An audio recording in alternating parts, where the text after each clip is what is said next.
Bruchim habaim b'shem Adonai, and blessed are each of you who come here today to help us remember Maddie Weingarden. I'm Rabbi Gordy Fuller. I'm the new rabbi of Congregation Bethel, and I'm so new that it's really weird to be welcoming you because most of you know the community way better than I do. But it's an honor and a pleasure to be here. Let me ask that everyone please remember to silence or turn off your phones or other devices.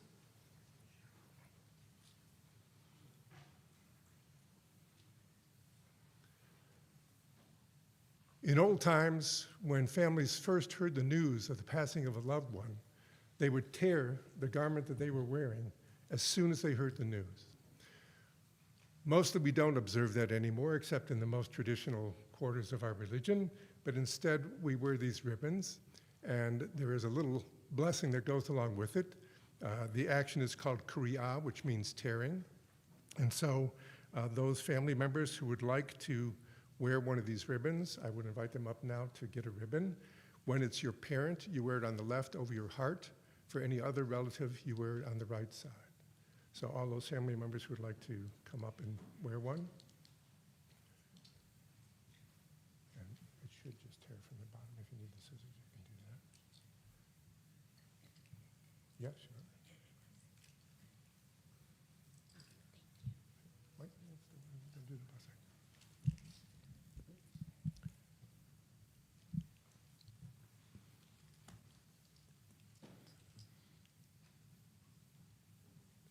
Just tear the bottom part a little bit. Tear the bottom of it a little bit. Yeah, there you go. Okay. Repeat after me, please. Baruch, Atah, Adonai, Dayan, Ha'emet. Blessed are you, Lord our God, the God of truth.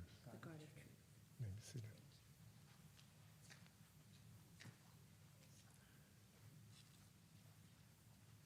We will begin with a beautiful psalm called Esa Enai by our cantorial soloist, Tracy Ayton.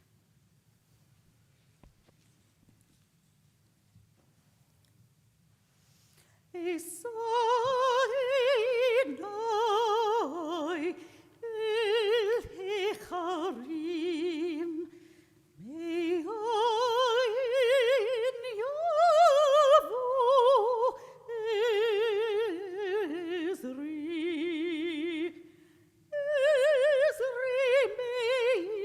me'im Adonai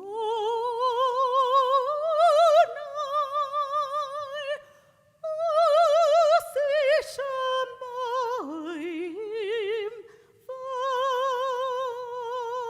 va'aretz al yitin lamot raglecha al yanam shomrecha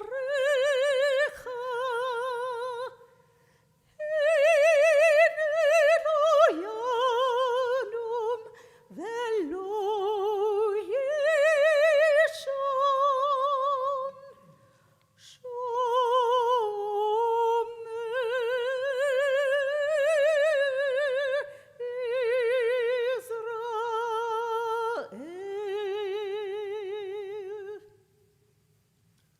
Rabbi Jeff Ablisser, our Rabbi Emeritus, was unable to be here because he is on vacation away out of town. But he wrote some words that he asked me to read on his behalf. Hopefully he's able to join in our live stream, and we want to also welcome anyone else who's joining us on live stream. So these are Rabbi Ablisser's words. I thank you for the opportunity to share a few memories about Maddie. If my wife Judy and I were not hundreds of miles away right now, we would be with you all in Windsor. Maddie would have insisted upon it. Maddie was, as we all know, very good at insisting. Maddie's car bore my all-time favorite license plate. In one word, in capital letters, arts lover. I am sure that others this afternoon will amplify these twin axes around which Maddie's life revolved. Her family, including her children and grandchildren, but most of all, her husband, Art, of blessed memory. And the second axis, her love of arts. And since I always saw that license plate in the same parking space whenever she drove to Bethel, I will also mention her love and dedication to Congregation Bethel. Maddie and Art can accurately be called the founders of the congregation a little over 65 years ago. And while many other founding members took on an active role, Maddie and Art were the prime movers. Steering committee meetings to create the congregation were held in Art and Maddie's home. They were both from two of the earliest and leading Jewish families of Windsor. The first permanent home of the congregation was in the Foreman Simon Moretsky house on Olette Avenue. Art's father and uncle provided the land for the current home where we are on Mark Avenue. Maddie was the temple's first membership chair. Art was the first, as well as the sixth, president of Bethel. Maddie was a dynamo, along with all the work she did to found and nurture her temple and the daily tasks involved in raising her young family. She still found time to run a dance school in downtown Windsor above the old Burke's Jewelry Store. When my family and I came to Windsor in 1993, Maddie insisted that my 4-year-old daughter, Rachel, join her school. Unfortunately, Rachel inherited her terpsichorean, I had to look that up, that means dance, prowess from her father. Maddie and Art were also devoted to the Windsor Symphony, which they nurtured as well, and which honors them as well today. I will let Maddie's kids and grandkids talk about her love for them and their love for her. But despite, or perhaps because, Maddie and Art's personalities were so very different, they complemented each other beautifully. Art was the consummate gentleman in every sense of the word. He was one of the gentlest souls I have known, and definitely the gentlest attorney I have ever met. But he was not a pushover. He was the solid foundation for their marriage, which allowed Maddie to assert herself in so many ways. She undoubtedly inherited that assertiveness from her father, Isaac. My first senior rabbi in Toronto had a great way to talk about assertiveness. He would have said that Maddie had a backbone of spring steel. As most of you know, this was literally true. After many years of debilitating back pain, she finally found a surgeon who did a major operation, giving her a spine of, if not steel, titanium. Maddie told me on numerous occasions that at her funeral, she did not want a reading of the chapter in the book from the biblical book of Proverbs, but we all know how well she exemplified that title. She was smart and passionate and resourceful and committed to the things that mattered to her during her entire life. I wish Maddie and her family the gift of shalom and hope and pray that she is in a place where she is reunited with her beloved Arthur. The shalom, Rabbi Jeff Adleser.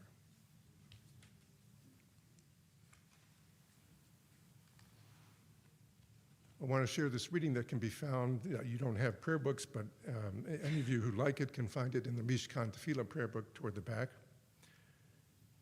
In the rising of the sun and in its going down, we remember them.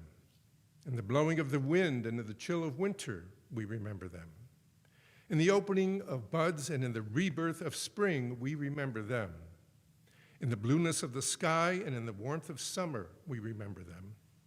In the rustling of the leaves and in the beauty of autumn, we remember them. In the beginning of the year and when it ends, we remember them. When we are weary and in need of strength, we remember them. When we are lost and sick at heart, we remember them. When we have joys we want to share, we remember them. So long as we live, they too shall live, for they are now a part of us as we remember them. I now call on Pam Albert to share some memories of her mom.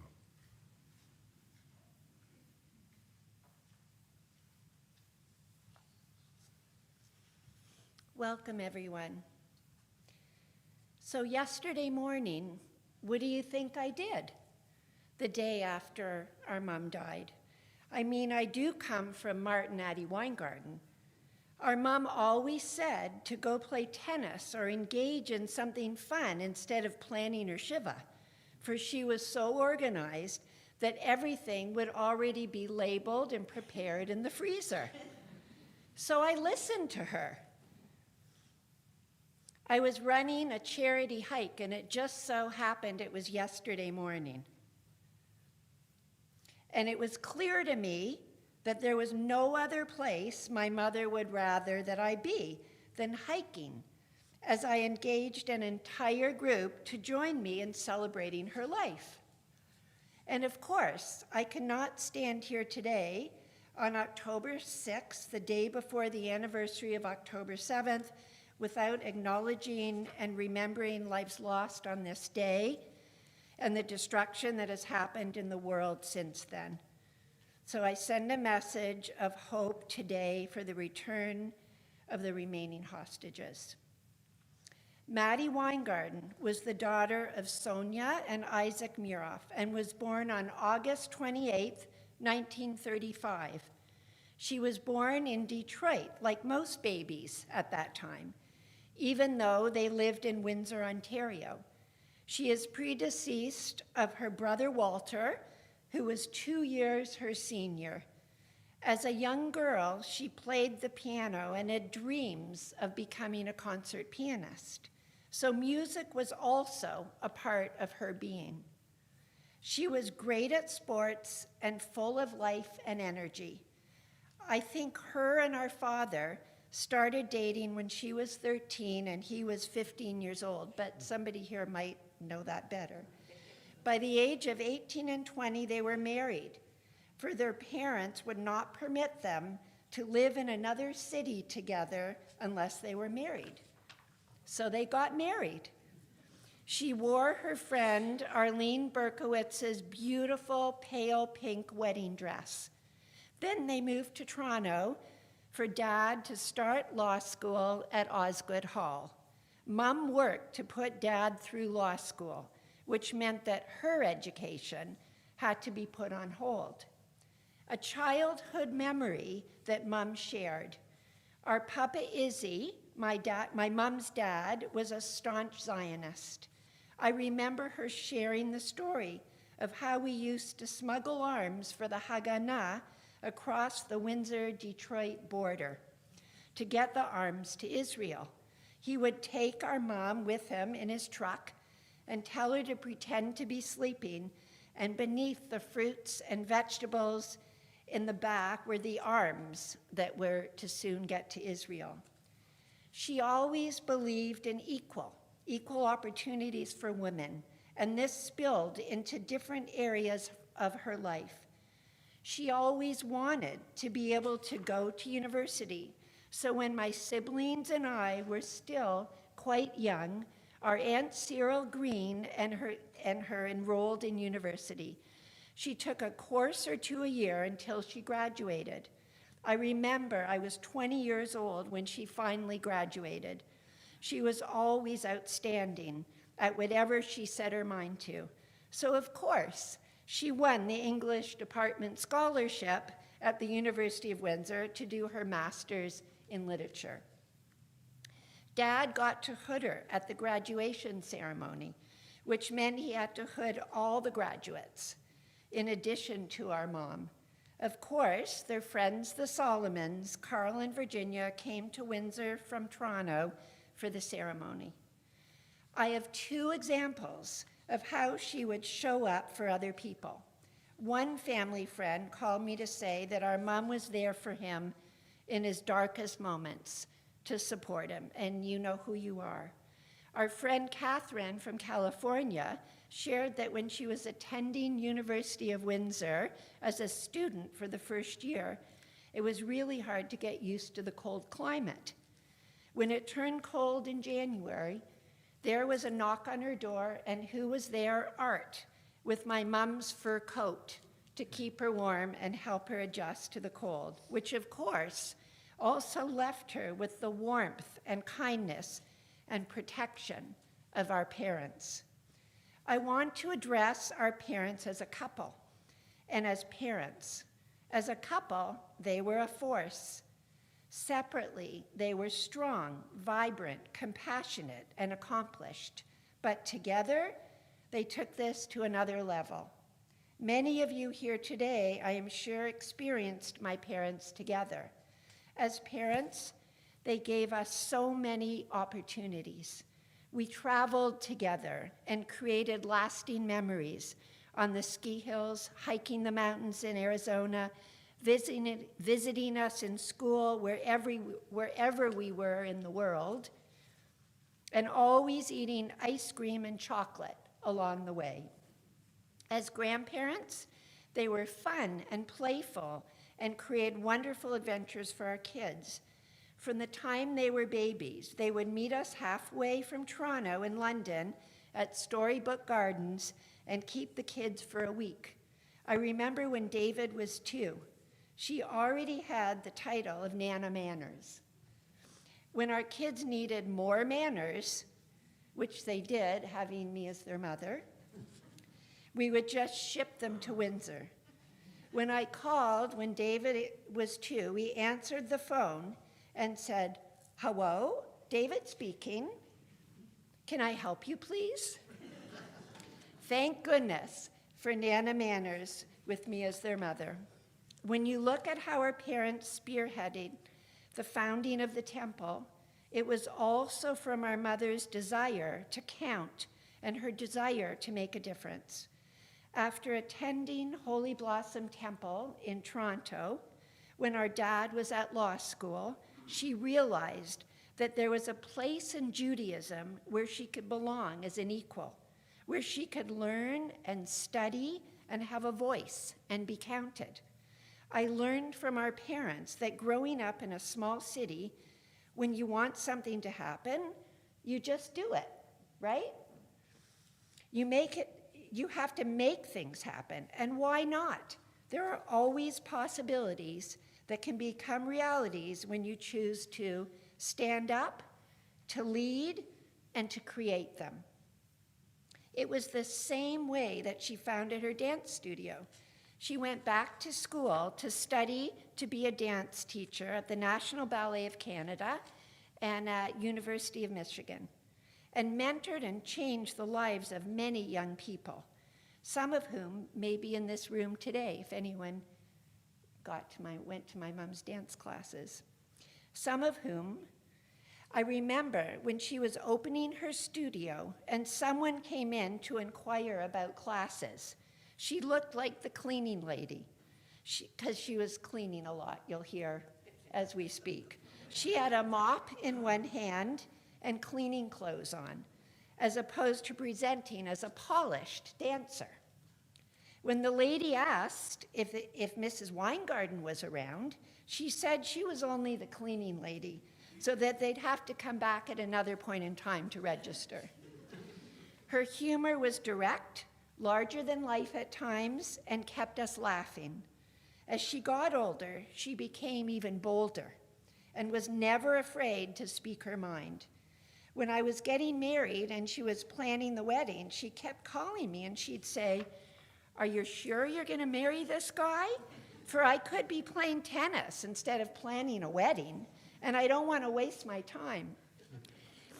I learned to show up and lead from both my parents. It was my mom who started riding the MS ride and led our family to become the top fundraisers for MS in Canada for almost 2 decades. She would come up with an idea or a desire or a goal, and there was never a question if she could make it happen or not. Once she called us when she was about 75 years old, maybe 70, I don't remember exactly, and she had just ridden the Tour de Tucson in Tucson, Arizona, an annual fundraising bike ride where they wintered in Tucson. We asked her how she did.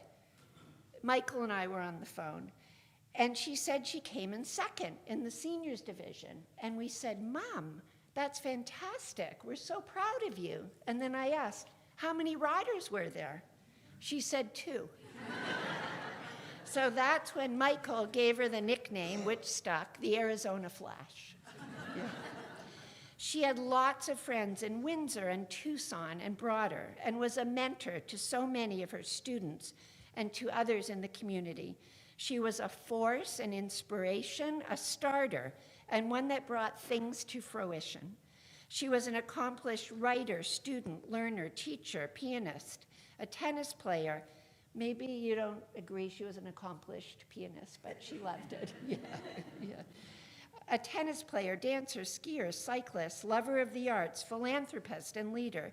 She touched the lives of others deep and broad, and will be remembered mostly for the impact she had on others and the support she always gave to others in different ways. She opened our eyes to the opportunities that were there for us to engage in the world in expansive, exciting, and creative ways, and left us with a belief system that whatever you imagine and choose to create with hard work and dedication can become a reality. She has left a legacy that will live on as Temple Bethel continues to thrive and blossom. And she has left a legacy in the values and ways in which her children and grandchildren choose to live their lives. It was such an honor and a blessing to have the opportunity to be her children. On behalf of Howie and Jannie and I and our families, thank you to each of you who enriched our lives over the years, and for being there for our parents through friendship, as a community, and when our family needed you to lean on. Thank you to the leadership of Temple Bethel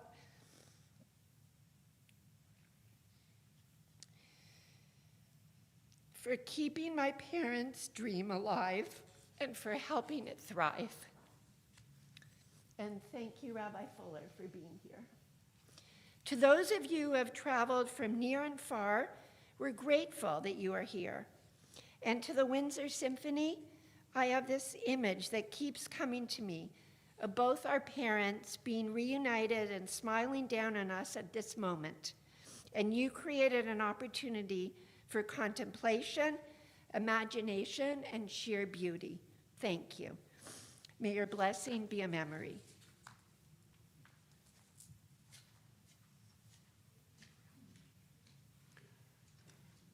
Thank you, Pam. Next, we will hear from Emily.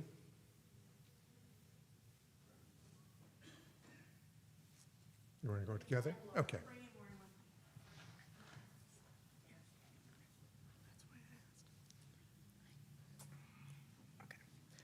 Hi. So writing down these words, I had this funny feeling like I was sitting down to write a graded paper, like wanting to do a good job for Nana because we would send Nana our papers to edit, often with no notice, past midnight, the night before it was due, which didn't matter because she was up anyway, either cleaning or writing very long-winded, writerly, and witty emails to her many friends around the world. I think of Nana as a person of contradictions. Her life was both very commonplace, marriage, house, kids, and also spectacular and full of surprising adventures and accomplishments. She was both traditional but also highly unorthodox. She was committed to her small-town Jewish community, and she also connected with literally every single person she met, no matter where she was, and held really cherished friendships across political and religious lines in a way that was very admirable. Forgive me, there's some facts in here that my mom shared as well, but she told me it's okay because apparently people need to hear something 3 times to remember it, so hopefully that's true. Nana often talked about how growing up, she and her brother Walter would help her dad, Papa Izzy, sell watermelons at the Emancipation Day festivities in Windsor. She said it was one of her first memories. She also told me, and the jury's out on the details here, that she met Papa playing basketball at the Jewish Community Center on the weekends. And she spoke about how as a small girl, when her brother got to study Hebrew and study Torah, she would hide under the table to listen because she wanted to learn and to be included. And so, as you've heard, as an adult, she founded this temple in their living room because of that memory and that feeling of wanting to be a part of it and wanting to study. In other words, Nana took no one's shit and knew her worth, and when she had a vision, it wasn't a question of how, but, of if, but of how and how quickly. So as my mom told us, Nana was a doer. She was stubborn, effective, and compelling in bringing people on board with her vision. She wanted to start a ballet school, she studied, and she made it happen. She wanted to go to university, she got a degree alongside my mom. Her child has MS, she was gonna cure MS. And unsurprisingly, when she was diagnosed with dementia, she started studying the most current research and was determined to find a cure for herself, and of course would tell anyone who would listen about it. But that's because when she saw a problem, she walked toward it. Nana was wicked smart and believed that she could make anything happen. This is one of the core things she taught us and encouraged in us, to be bold, not complacent, to try something different when we felt compelled, and to bring others along with us. Some other things she taught us. Number one, manners according to Emily Post. Maybe she's Maddie to you, or Nana Windsor to us, but as you heard, she's also Nana Manners when we needed an education, and Nana Clean any time of day. And also to North America, maybe you were already talking about this, she was Granny Smith, spokesperson for the Washington Apple Commission and Granny of the Year, because of Lauren's letter writing. When I was maybe 4, I was staying with them alone in Windsor and supposedly had a tantrum about how she prepared my mac and cheese. And so she called my mom and said, "I'm sending her home, meet me in London." Whining was not to be tolerated. Cleaning, however, was enthusiastically encouraged. She loved her Swiffer and got me my very own for my 9th or 10th birthday. So that's lesson number 1, manners. Lesson number 2, caring for your community. I remember there was an older woman in their complex in Tucson who she'd look after and bring to lectures with us and stop in to bring groceries. And this wasn't a close friend. It was just someone around who needed support. And similarly, I know when Jewish students moved to Windsor for law school, they would have a place to go for Shabbat. So she set this example of showing up for anyone in her orbit, however she could, that I think we're lucky enough to have seen and try to carry forward. Number 3, quality time with family. So they were extremely dedicated grandparents. They were so actively present, even though they were in Windsor. We spent so much quality time together. They actually took me on a bat mitzvah road trip, which is a bold choice for a 13-year-old, but we laughed and danced and ate our way across the East Coast, listened to, I remember, a highly inappropriate audiobook that they decided not to turn off, and ate lots of fudge and lobster. And we all, I think, as grandkids, have these really specific, fun memories traveling with them. And then number 4, last but not least, her humor. I don't know how I could possibly describe to you how funny this woman was. I was trying to think about it, and it's just not. Like maybe you can picture her flashing you that knowing look when Papa Art made a Papa joke, and she had this mischievous smile, and she could really say anything and get away with it, because you knew it came with a lot of love. And when we learned she was going to pass soon, I immediately said to my mom, "You know what Nana would say? At least Shiva will get to double as a housewarming party." So I think that's really what we inherited from her. So Nana will think of you when we hear Debbie Friedman, who she loved, when we watch the sunset in Arizona, when we hear ourselves saying things maybe you could actually only get away with. You were one of the greats, and we were lucky to have you at the helm.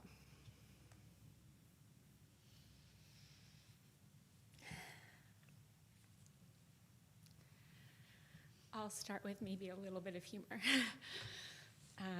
I was 1 minute late, and I found myself running to get Jack a snack while he's standing at the front door with his shoes on, ready to go, and I'm gonna be late. And I see crumbs under the table, and I started vacuuming. And I was like, if I'm late because I'm vacuuming, it's okay. Nana Banana. Our sweet, loving, bold, brave, courageous, hilarious Nana Banana.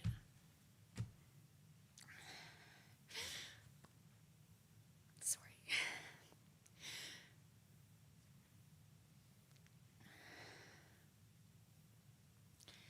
You were an abundance of love, and it was felt by every single heart who you came in touch with. She taught us that giving was better than receiving, and that life was more abundant when you lived from that place. Sorry.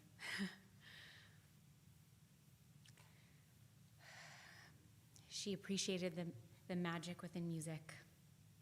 She found the joy in every dance. And I absolutely trust that she is dancing in the sky with Papa right now. I often look at our kids with my mom and think to myself, will they remember how magical that moment was? Like the joy that they felt and the experience that they're having. And I can say with confidence today that their heart and their bones will always remember.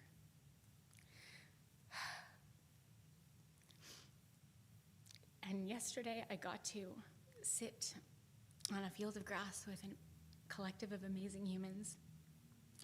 And Jack knows that I love eagles, and so I went in the sky. And he said, look, there's Nana. And 2 seconds later, there was another one, and he said, oh, and there's Papa Heart. So I really also think that they are with us in our hearts and in our bones, wherever we are, whatever stage of life we're in, and that if there's love in your heart, that you're connected to everyone you love. Really, really grateful to have been loved by her.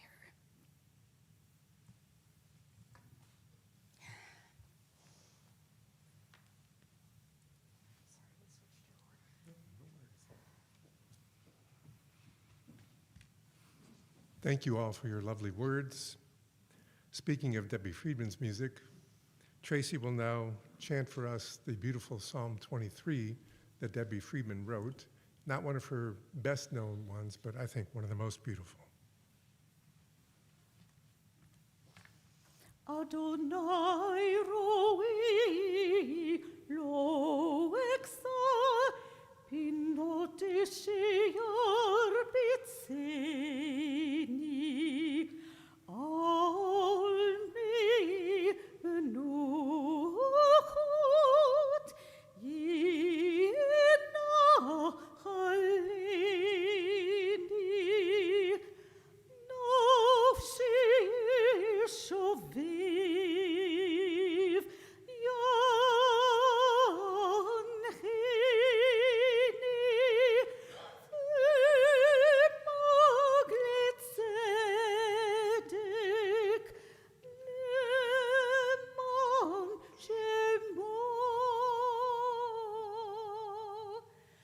Gam kilich bekitz al mavet lo irara imadi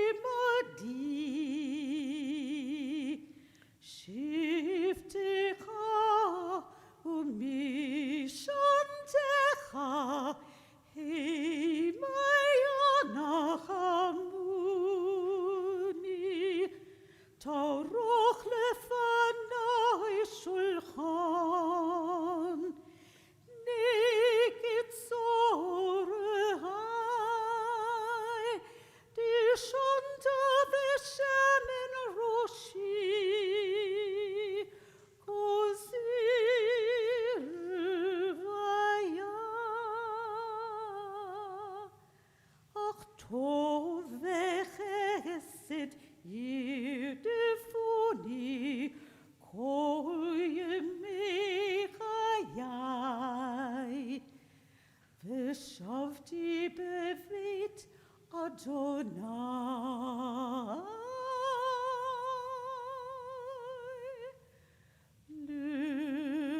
le'orech yamim.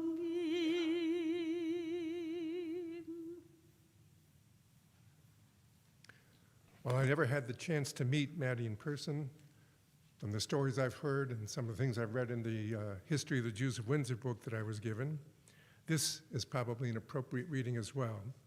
It's adapted from a book from the Apocrypha called Ben Sira, chapter 44.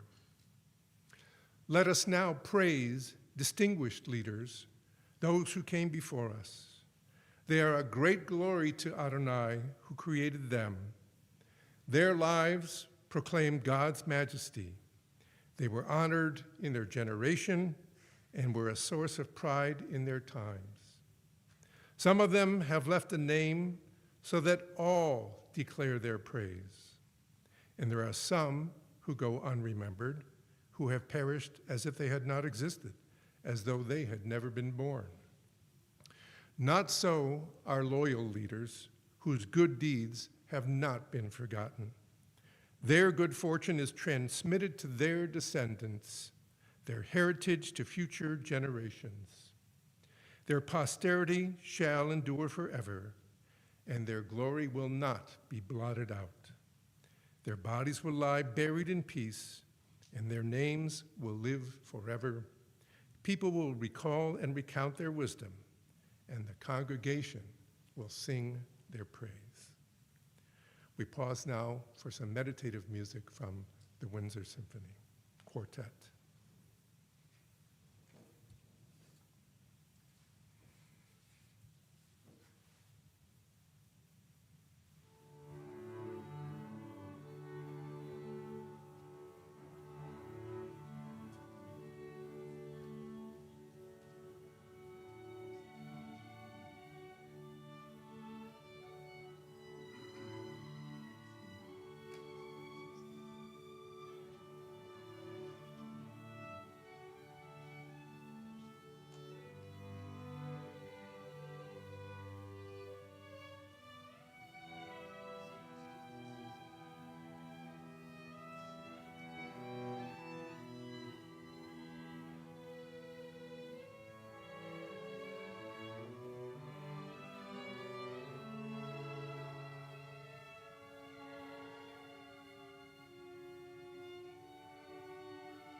In a moment, we will conclude with the El Malei Rachamim prayer.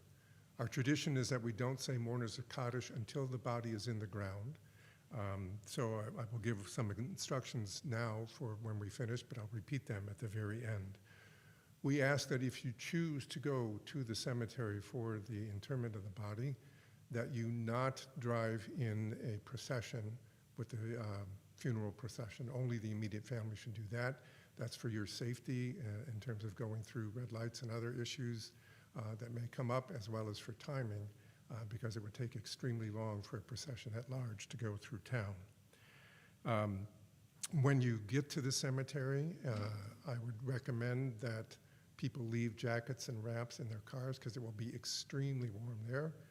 It'll be a very brief ceremony, but it'll still be hot and there's not much shade. We will have water for those who need and want that. I want to give my thanks to the Windsor Symphony Quartet for their beautiful contributions to today's ceremony, and to Sarah Shklov, who is the one who really makes all the behind-the-scenes arrangements for this service, for the graveside service and the water that will be there, as well as for the refreshments that we will serve to those who return after the interment of the body. You're welcome to come back here and sit with the family before they return to Toronto. Please rise for El Malei Rachamim.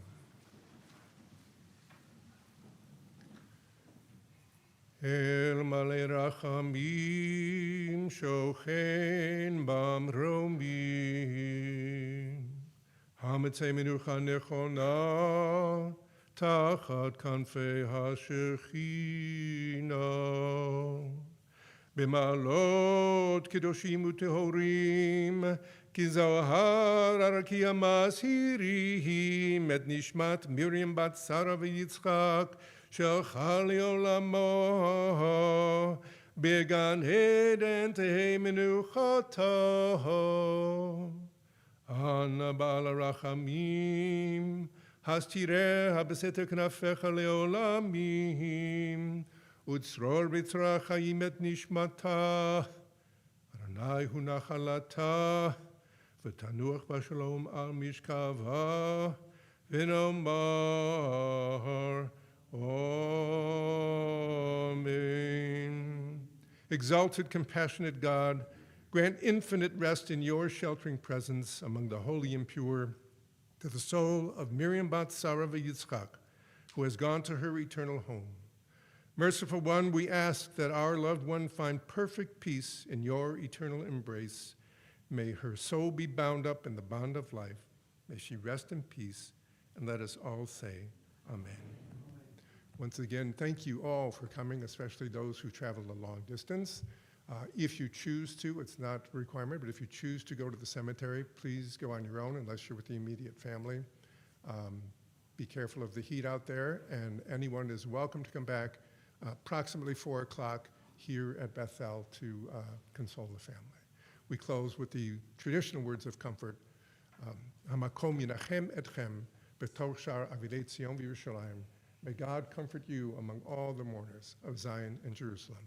And again, we can say, Amen. Thank you.